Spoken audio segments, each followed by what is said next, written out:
Retomemos nuestro camino en esta historia de salvación.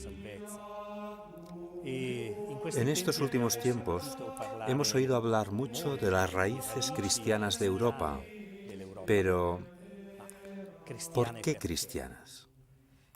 Hagamos memoria. Estamos ya en el siglo IV. La fe cristiana y su mensaje están enraizados y comienzan a crecer y expandirse con gran fuerza.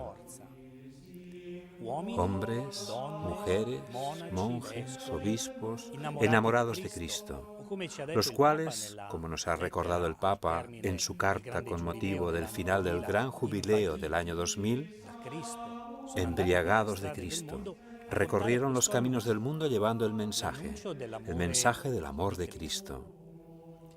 Hombres a quienes les preguntaban, ¿qué debemos hacer ahora? Respondían lo que Pedro decía en el famoso discurso recogido en los Hechos de los Apóstoles. Ahora, para salvaros de esta generación perversa, haceos bautizar reconociendo vuestros pecados, para que el perdón que os otorgó el Espíritu Santo se transforme en acción, se convierta en misión, sea realidad con la propia vida. Como consecuencia de este anuncio, sentido y escuchado por muchos, comienzan a surgir monasterios, iglesias, capillas, lugares donde los cristianos dejan huella visible de su presencia, elevando sus oraciones a Dios y manifestando a los hombres que encuentran su amor por Cristo. A través de las calzadas romanas, la fe en el Evangelio de Cristo se difunde por toda Europa. Desde aquí, la puerta salaria parte la Vía de la Sal, que alcanza la costa adriática y desde allí se extiende hacia la Europa del Este o hacia Grecia y Constantinopla. Por otra parte, por la Vía Apia se llega a Capua, Benevento, Canosa y los puertos de Puglia, que son la salida natural de Roma hacia Oriente. También está la calzada consular Casia, columna vertebral de la red viaria itálica.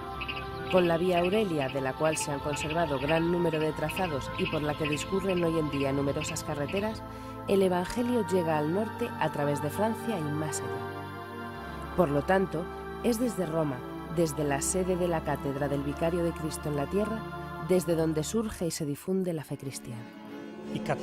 Así pues, los católicos comienzan a extenderse por toda Europa. Por los caminos de Europa empiezan a sembrar para hacer crecer el gran árbol de la Iglesia. ¿Y cuál es el fruto de este crecimiento? Sobre todo, la cercanía a los pobres y el darse cuenta de que existen personas, hombres y mujeres, que tienen necesidades, que proclaman su indigencia, que reclaman sus derechos. El cristiano, hombre nuevo que ha hecho del amor de Cristo su bandera, no puede hacer otra cosa que atender estas necesidades. Y así nace la cercanía, la ayuda. Nacen todas las instituciones que ayudan a grandes y pequeños, nobles y gentes de toda condición social.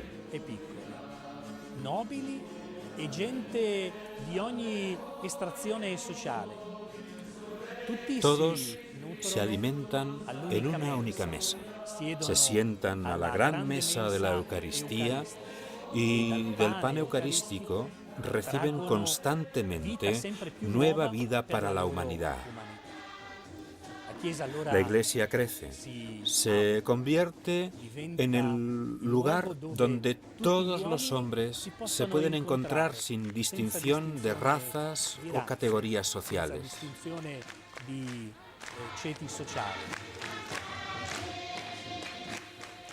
Por las vías romanas, el anuncio del Evangelio llega a todos. Pero ciertamente aún no han terminado los peligros. Ya hemos visto que la doctrina, la auténtica doctrina, es atacada. Hemos visto cómo algunos personajes tratan de romper la unidad de la Iglesia, pero siempre se vuelve al centro de la unidad, que no es otra cosa que la Eucaristía, la mesa del pan partido y entregado a cada uno de nosotros.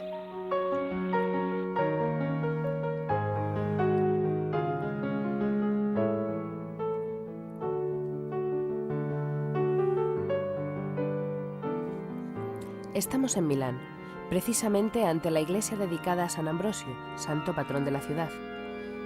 En el año 374, Ambrosio es elegido obispo de Milán, defensor de la doctrina católica. En 380, el emperador Teodosio confirma definitivamente al cristianismo fiel al credo de Nicea, como religión oficial única del Imperio Romano. De aquí nace la controversia entre San Ambrosio y Mercurino, obispo arriano. Este último, contrario a la decisión de Teodosio y apoyado por el emperador de Oriente Valentiniano, trata de arrestar a San Ambrosio.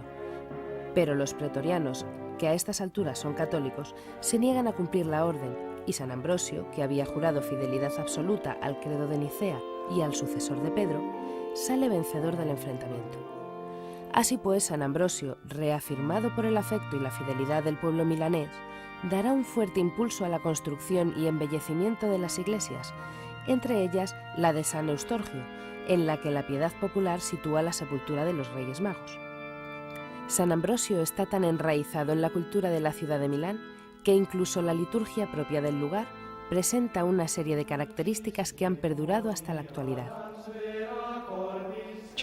Nos encontramos en la azotea del Duomo, la catedral de la Iglesia ambrosiana. ¿Qué diferencias existen entre la liturgia ambrosiana y la liturgia romana? En lo que respecta al calendario, el Adviento dura 6 semanas y no 4, como en el Adviento romano. Y la Cuaresma no comienza el miércoles de ceniza, sino el primer domingo de Cuaresma. Los fieles ambrosianos están muy apegados a sus ritos. Tras el Concilio Vaticano II, igual que ha sucedido con el rito romano, se ha trabajado en la revisión de los ritos para devolverles su antiguo esplendor, adaptándolos adecuadamente a los nuevos tiempos que nos toca vivir.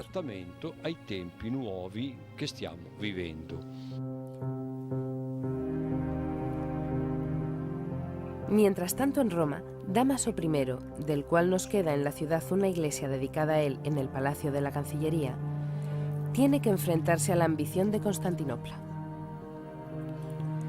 Dámaso I reacciona y confirma que los poderes conferidos por Cristo pertenecen al sucesor de Pedro, cuyo primado está indiscutiblemente ligado a la ciudad de Roma.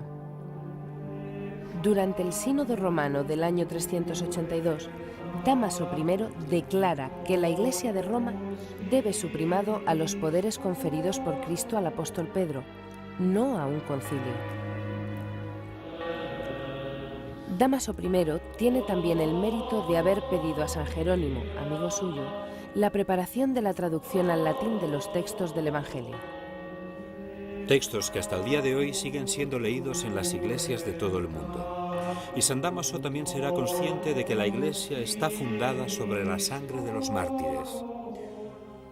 Por ello, da un gran impulso a la restauración de las catacumbas, lugares sagrados donde todavía reposan los restos de miles de mártires que nunca negaron su fe cristiana, fueron torturados y asesinados. San Dámaso hizo erigir una lápida conmemorativa esculpida en la iglesia de San Calixto que recuerda a los miles de fieles que peregrinan desde todo el mundo que, por amor a Cristo, se puede ofrecer la propia sangre. También tiene Dámaso el mérito de definir como apostólica la sede del obispo de Roma. De manera que su sucesor, Silicio, que subió al solio pontificio en el año 384, fue el primero en tomar el título de Papa, que significa Padre.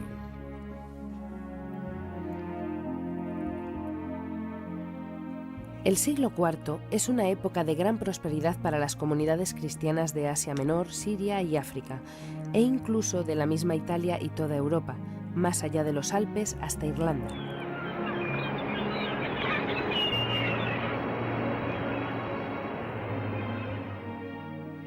Los mártires cristianos suelen identificarse con el Coliseo de Roma, pero la verdad es que durante más de 3 siglos fueron torturados y asesinados a miles en todo el territorio del Imperio Romano.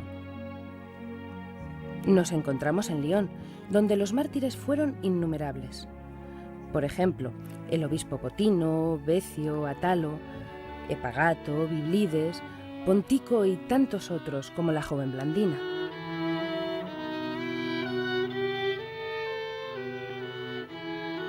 Aquí en Lyon se siente una veneración profunda por los mártires fundadores de nuestra iglesia.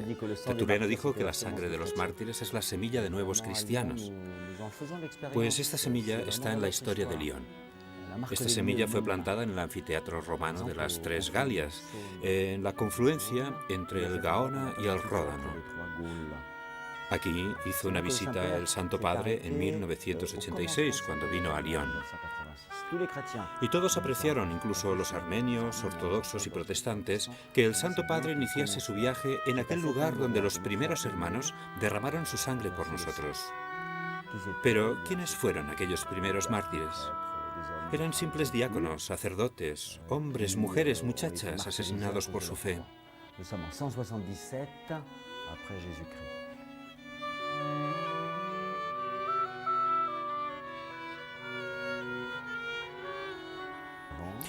En el año 177 después de Cristo llegaron a Lyon los primeros cristianos procedentes de Turquía, de Anatolia. Vienen de Oriente, de las grandes ciudades citadas en el Apocalipsis, Esmirna, Éfeso. Estos primeros cristianos se lanzan por el mundo fieles a las enseñanzas del Señor para llevar su testimonio hasta los confines del mundo. Esto es lo que dice Jesús poco antes de su ascensión al cielo, al principio de los Hechos de los Apóstoles: ser mensajeros. Y esto lo podemos leer en los relatos de estos primeros mártires. Mi nombre, mi coraje, la totalidad de mi vida es proclamar que soy cristiano. Por ello, Lyon es la primera ciudad de la Galia, es la primera iglesia cristiana de Francia. Y también es un gran símbolo para la Europa que estamos construyendo. Fundaron el inicio de la historia de la iglesia, la audacia, el fervor, el coraje del testimonio cristiano, que son la fuerza interior y profunda de la vida de toda nuestra iglesia. Las raíces cristianas de Europa toman forma y se consolidan en el transcurso de aquellos primeros siglos, gracias, entre otras cosas, al nacimiento de lugares como la isla de Lerins, frente a Cannes, fundada por el monje Norato.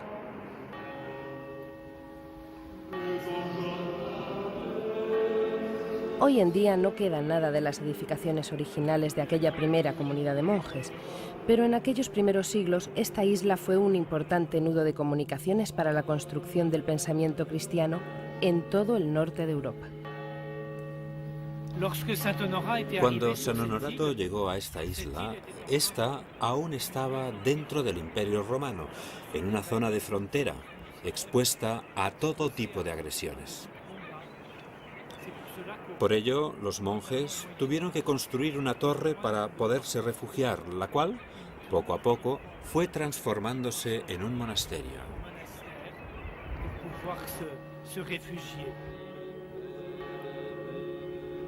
La tradición nos ha transmitido que por aquí pasó San Patricio en su camino de Irlanda a Roma. Hay que recordar un detalle que resulta fundamental y es preciso tener presente para poder encuadrar el momento histórico-social en que toma forma el cristianismo, o más precisamente cómo se va desarrollando cada vez más. Es un momento dramático para el Imperio Romano, que en este momento está descomponiéndose al norte del Rin, pero sobre todo en la zona noroccidental de Europa. En este área, la presión de las poblaciones que vivían en estas zonas es cada vez mayor.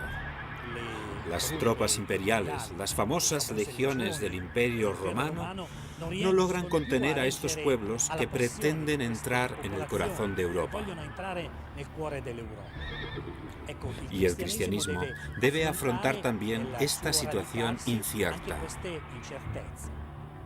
San Patricio, por ejemplo, es un monje que a la mayoría resulta desconocido, pero que en la gran metrópoli de Nueva York tiene dedicada una de las más grandes catedrales. San Patricio, desde una pequeña isla de la actual Gran Bretaña, parte para su misión. Allí comienza el desarrollo del mensaje cristiano. Son pequeñas señales. Erin, la isla de Irlanda, aquí se difunde, crece y enraiza cada vez más el mensaje cristiano que entra en los corazones y la vida de muchos y, sobre todo, recibe la vida de Cristo. Estamos en la actual Gran Bretaña. En esta época, la presión de anglos, sajones y jutos es fuerte y constante. Tras el año 420, los desembarcos de hordas bárbaras en estas regiones obligan a que las poblaciones indígenas de britos se refugien en las zonas montañosas. Incluso se ven obligados a huir hacia el continente, hacia la región que aún hoy conocemos como Bretaña.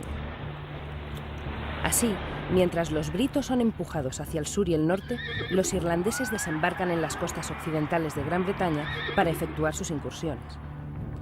En el año 390 secuestran y llevan a Irlanda a Patricio, un muchacho cristiano, hijo de una familia de origen romano. En las inmensas praderas irlandesas, San Patricio es obligado, como esclavo, a trabajar como pastor. Y en tierras celtas aprende a conocer el carácter de aquellas antiguas poblaciones de pastores guerreros. Patricio logra huir embarcando como siervo en un barco mercante que va de Irlanda a la desembocadura del Sena, cruzando el Mar del Norte. Siguiendo el curso de los ríos, llega hasta el Ródano para alcanzar la costa mediterránea. Y desde allí, tras un largo periplo, se detiene en el centro de la actual Francia, en Auxerre. Aquí, es ordenado diácono e intenta partir de inmediato hacia Irlanda para evangelizar. Sin embargo, deberá esperar aún 10 años y en su viaje de regreso a Irlanda irá acompañado por 6 monjes. Actúa sin ningún miedo, sin temer las amenazas de los jefes de los clanes celtas. Patricio, junto a sus monjes, constantes en la oración y la recta vida del monacato, van de un lado a otro por todo el país, anunciando el Evangelio, creando nuevas comunidades y construyendo rústicas capillas e iglesias en las cuales se reúnen y congregan las nuevas comunidades católicas. Por toda Irlanda, las cruces celtas son una señal concreta del trabajo de evangelización de Patricio.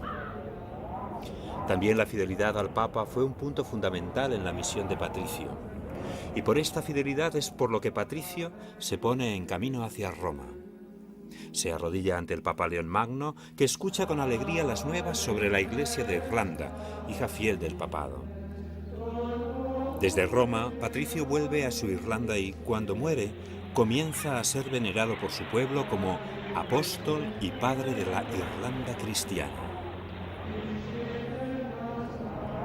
Es así como Patricio deja una Irlanda cristianizada. Y aún en la actualidad, siglos más tarde, sigue presente en el corazón de todos los irlandeses donde quiera que estén. Como aquí en Nueva York, donde le han dedicado una catedral famosa en el mundo entero. El imperio no está en condiciones de aguantar mucho más tiempo, ni en Oriente ni en Occidente. No existe una estructura capaz de sostener la estructura propia de la Iglesia.